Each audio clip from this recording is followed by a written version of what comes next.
Hello students, now this is the continuation of lesson number 9. Okay, on page number 90, 10. Lesson number 10. Okay, lesson number 10, story of walls on page number 92. Okay, now see why these attacks. Attacks શાના માટે થતા હતા જોઈએ આપણે. While we were all talking, Yashpal called us to see the cannon. So here is the picture of cannon. Can everyone see? Yes, teacher. Okay, so cannon means top. Cannon means top. Okay, so we also rushed there to see the cannon. So બધા જે children છે એ શું જોવા માટે જાય છે? Cannon. Okay, Zil says this is really big cannon. The same cannonballs that are on this side might have been used in it. Didi, we want to know more about this cannon. So there is a cannonballs on one side of this cannon. આ કેનનની એક side ઉપર Canon બોલ મૂકેલા છે ને, જુઓ દેખાય છે બધાને આ પિક્ચરની અંદર કેનન બોલ્સ. હા, તો આ કેનન બોલ્સ શેની અંદર યુઝ થતા હોય? આ કેનનની અંદર યુઝ થાય. Okay, in the war. જ્યારે પણ વોર થાય ત્યારે એનિમીઝ આર્મી એકબીજા ઉપર શું કરે? તો આ કેનન બોલ્સથી એમના ઉપર ફાયર કરે. હા, અને સામેનું એનિમી આર્મીને ડિસ્ટ્રોય કરે. બરાબર, તો જોયેલું છે ને આપણે ટીવી ફિલ્મને આની અંદર જોયું છે. હા, સો ઓલ્ડન ટાઈમની અંદર આવું ટોપ કેનન યુઝ થતી, જ્યારે two countries, two states, two king, okay, two kingdom, તો આની વચ્ચે જ્યારે વોર ફાઉટ થતા ત્યારે આ કેનનનો યુઝ થતો. હા, now see Zeel says, so all the children are eager to know about cannon. Cannon વિશે વધારે જાણવા માટે eager છે. Now see, so they all asked to their Didi. Now Zil says, this is a really big cannon. The same cannonballs that are on this side might have been used in it. Didi, we wants to know more about this cannon. Didi said, the name of this cannon is Neelam. Okay, so here is the cannon and its name is Neelam. From the plundered of Diu, Malek is and was brought here on the order of Sultan Bahadur Shah.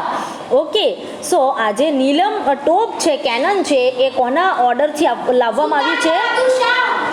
સુલતાન બહાદુર શાહ એમના ઓર્ડરથી અહીંયા લાવવામાં આવી છે. The other cannon next to it is named Manek cannon. Okay, so the next cannon's name is Manek cannon. These two cannons were used in the battle of 1538 AD between the Sultan of Gujarat and Portuguese. Okay, when Sultan of Gujarat and Portuguese were fought, these two cannons were used in that war in the year 1538 AD. Okay, તો આ વર્ષની અંદર જ્યારે સુલતાન, ગુજરાતના સુલતાન અને પોર્ટુગીઝના વચ્ચે જ્યારે war ફાઉટ થયું હતું, એ વોરની અંદર Neelam and Manek two cannons were used. કેટલી કેનન્સ યુઝ થઈ હતી? Two cannons. And very nice. What are the name of this? Neelam and Manek. So this is the all information given by Didi. Now Zil says, why were such attacks happen at that time? તો ત્યારે attacks કેમ થતા હતા? So Zil wants to know that. Didi says that in those days emperors and kings did such wars.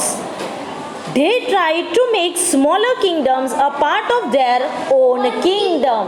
Okay, so જે sultans હતા, Kings હતા, આ બધા એકબીજા સાથે વોર ફાઉટ કરતા હતા to make there boundary larger, એમની બાઉન્ડ્રીને લાર્જ કરવા માટે. ઓકે, એમનું કિંગડમને મોટું બનાવવા માટે. ઓકે, જે કિંગ વોરની અંદર વિન થાય, ઓકે, એ શું કરતા? જે એનિમી કિંગ છે એનું બધું કિંગડમને પોતાના કિંગડમની અંદર ઇન્ક્લુડ કરી દેતા. ઓકે, આ રીતે જેટલા પણ વોર વિન થાય એટલું કિંગડમ મોટું એન્ડ વાઇડ થતું જાય. ઓકે, તો આ રીતે કિંગ્સ એન્ડ જે સુલતાન્સ હતા તેઓ શું ફાઉટ કરતા હતા? War to wide their boundaries and larger their kingdoms, એમના કિંગડમને લાર્જ બનાવવા માટે. Okay, in those days emperors and kings did such wars. They tried to make smaller kingdoms a part of their own kingdom, sometime to maintain friendship, sometime for marriage between two families, and sometime also to increase their own territory wars were fought. Okay, so these are some reasons why wars fought in the olden days. ઓલ્ડન ટાઈમની અંદર wars કેમ ફાઉટ થતા હતા? કેમ લડાઈ એટલે યુદ્ધ, wars means યુદ્ધ. ઓકે, એકબીજા સાથે યુદ્ધ કરતા ને બધા કિંગ્સ, તો આ યુદ્ધ કેમ કરતા હતા? So which are the reasons for them? એમના માટે શું રીઝન્સ છે? Some they are fought for their friendship, their own kingdom. Okay, so these are the reasons. Sometimes they fought for maintain friendship. Okay, તો for example two Kings લડતા હોય, okay, તો હવે એક કિંગના બહુ બધા ફ્રેન્ડ્સ છે, તો એ શું કરે? પોતાના જેટલા પણ ફ્રેન્ડ કિંગ છે બધાને ઇન્વાઇટ કરે ટુ હેલ્પ હિમ. ઓકે, એને પોતાને હેલ્પ કરવા માટે ઇન્વાઇટ કરે, તો શું થશે? આ બીજા બધા કિંગ્સ છે એ શા માટે એની અંદર જોઈન થયા? ટુ મેન્ટેન ધેર ફ્રેન્ડશીપ, એમનું ફ્રેન્ડશીપ મેન્ટેન કરવા માટે જોઈન કરે. ઓકે, તો sometimes they fought war for maintain the friendship. પછી sometime for marriage between two families, બે ફેમિલીઝ વચ્ચે મેરેજ કરવા માટે પણ વોર ફોટ કરતા હતા એવું. હા, and sometime also to increase their own territory, their own kingdom, their own region. એમનું રિજિયન, એમનું કિંગડમ, એમનું ટેરિટરીને એક્સપેન્ડ કરવા માટે, વધારવા માટે એવું શું કરતા હતા? વોર ફાઉટ કરતા હતા. Now Jigna says, I have heard that Siddharaj Jaisin's army could not enter the fort, though he also had many soldiers and weapons. Okay, તો આજે ફોર્ટ ઓફ જુનાગઢ છે, ઓકે, ઉપરકોટ, તો આ ફોર્ટની, આ જે ફોર્ટ છે, આ ફોર્ટની અંદર સિદ્ધરાજ જયસિંહનું army, they have a Siddharaj જયસિંહનું આર્મી બિગ આર્મી હતું. they have a good weapons, એમની પાસે બહુ બધા વેપન્સ હતા. though they did not enter in the fort, એઓ ફોર્ટની અંદર એન્ટર કરી શક્યા નહીં. વાય? કેમ એન્ટર નહીં કરી શક્યા? હા, આન્સર જોઈએ આપણે. Here Zil says, Jigna, don't you see the wide and strong walls of the fort? In the map, there is long deep valley next to the wall. How could the army enter? So there are two reasons why Siddharaj Jaisinh's army didn't enter in Junagadh fort. જુનાગઢના ઉપરકોટ ફોર્ટની અંદર Siddharaj જયસિંહનું big army પણ enter કરી શક્યું નહીં. With a big and plenty of weapons, એમની પાસે બહુ બધા big and plenty of weapons હતા, તો પણ એન્ટર નહીં કરી શક્યું. ધ રીઝન શું છે એનું?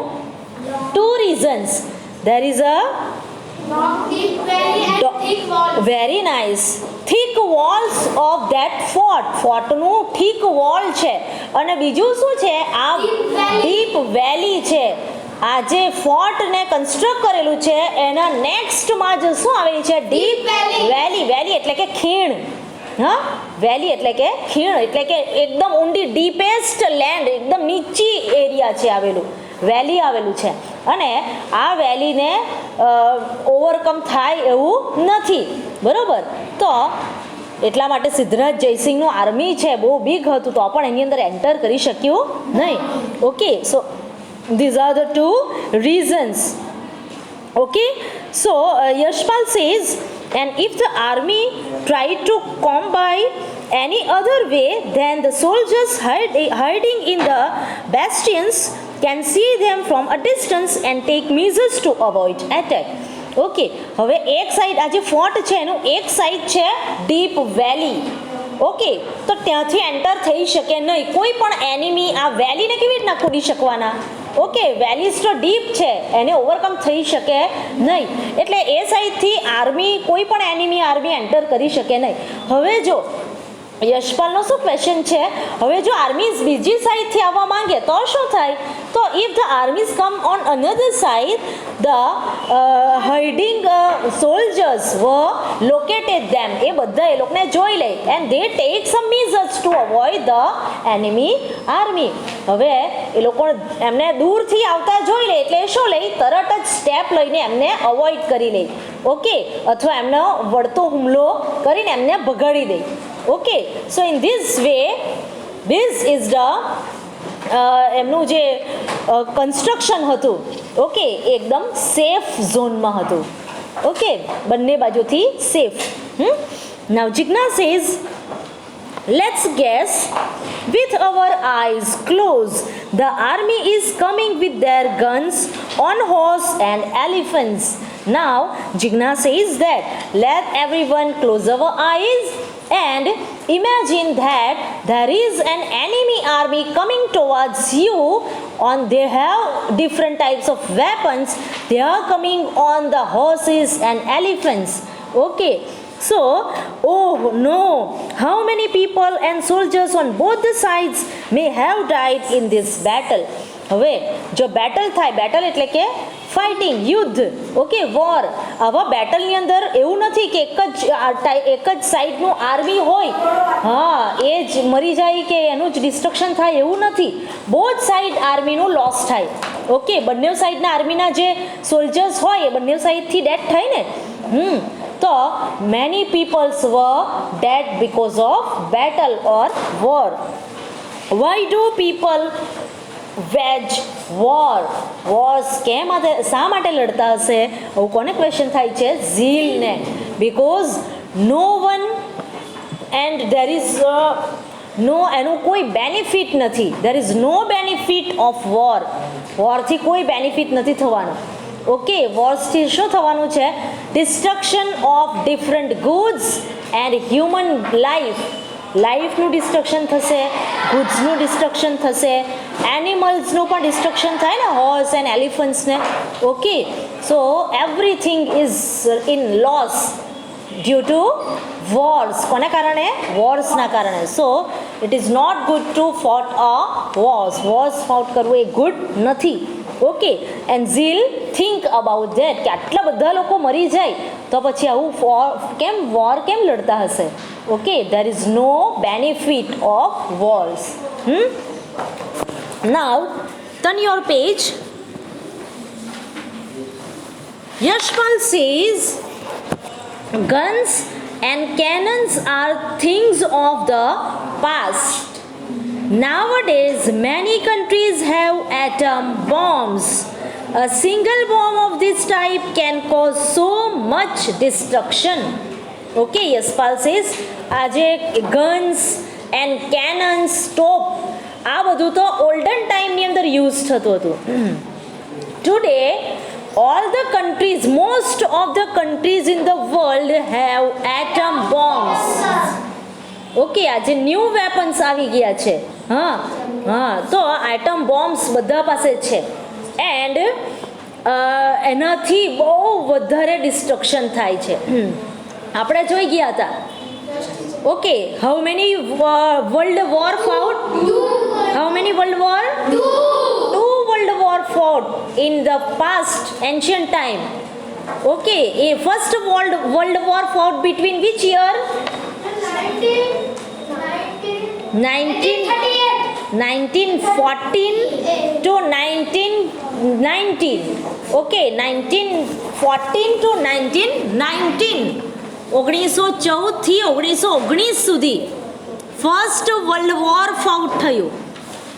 કેટલા બધું ડિસ્ટ્રક્શન થયું એનાથી, વર્લ્ડના દરેક કન્ટ્રીને આનાથી અફેક્ટ થયું એન્ડ બધા જ કન્ટ્રીની અંદર લોસ થયો. ઓકે, તો આ ફર્સ્ટ વર્લ્ડ વોર.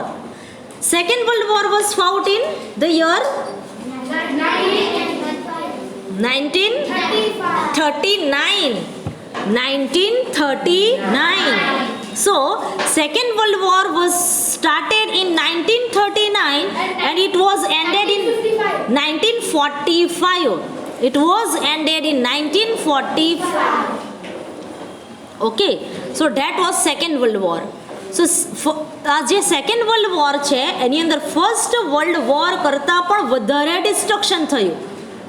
બિકોઝ કોને કારણે? Atom bomb. કોણે ફેંક્યો હતો? અમેરિકા. કઈ કન્ટ્રી ઉપર? જાપાન. Very good. આપણે ડિસ્કસ કરી ગયા ને આગળ? Very nice. ઓકે, અમેરિકાએ જાપાનની 2 સિટીઝ પર એટમ બોમ્બ ફેંક્યો હતો. કઈ કઈ 2 સિટીઝ? હીરો આપણે ગ્લોબ પર જોઈ ને, ગ્લોબ પર તમને બતાવી ને કન્ટ્રી. ઓકે, તો કઈ કઈ countries? Hiroshima and Nagasaki. Hiroshima and Nagasaki, 2 cities of Japan. આ 2 સિટી ઉપર અમેરિકાએ કયું એટમ બોમ્બ ફેંક્યો? પરમાણુ. હા, પરમાણુ બોમ્બ. ઓકે, તો એને કારણે આખું જાપાનની 2 સિટીઝ ડિસ્ટ્રોય થઈ ગઈ 1945 and that was the end of second world war. Okay, તો આ સેકન્ડ વર્લ્ડ વોરનો એન્ડ થયો અને બહુ જ ડિસ્ટ્રક્શન થયું. આપણે જોયું કે કેટલાય આજે પરમાણુ મીન્સ એટમ બોમ્બ્સ જે હોય એની અંદર શું મૂકવામાં આવેલું હોય? જે સમયે એને મૂકવામાં આવે છે, હા, ઓકે, તો જે સમયે એને કોઈ કન્ટ્રી સિટી ઉપર એનું એક્સપેરિમેન્ટ કરવામાં આવે એ સમયે તો એનું ડિસ્ટ્રક્શન થાય જ, પણ એના કેટલાય યર્સ પછી પણ આપણને એનું ડિસ્ટ્રક્શન જોવાનું મળે. જેમ કે જાપાનના 2 સિટીઝની અંદર જે ન્યૂ બોર્ન બેબીઝ હોય એ પેરેલાઇઝ હોય. ઓકે, ડિસેબલ્ડ બેબીઝ નો બોર્ન થાય, ડિસેબલ્ડ બેબીઝ હોય, વિકલાંગ બાળકો જન્મે. ઓકે, અપાહિજ બાળકો જન્મે because of that atom bomb. અને એના અંદર જે વાયરસ મૂકવામાં આવે, આ વાયરસ આપણા જે એટમોસ્ફિયરની અંદર ઘણા વર્ષો સુધી એનું ઇફેક્ટ છોડે. Okay, so that was the destruction of these types of weapon, and these types of weapons are used today. Okay, last ancient age ની અંદર તો શું યુઝ કરતા? cannons and guns. So today weapons are dangerous. We should not use these types of weapons because these weapons are only for destruction and nothing for construction. કઈ construct નથી કરતું, only destruction જ કરે છે ને. Okay, so we should not use these types of weapon. Now discuss, have you ever heard of a country inventing another country or a war in the recent years? આપણે આગળના વર્ષમાં સાંભળી ગયા ને, અમેરિકાએ હલ્ડ કર્યો ને. that is the discussion. Okay, now turn your page. Okay, we'll discuss later this page. Okay, students.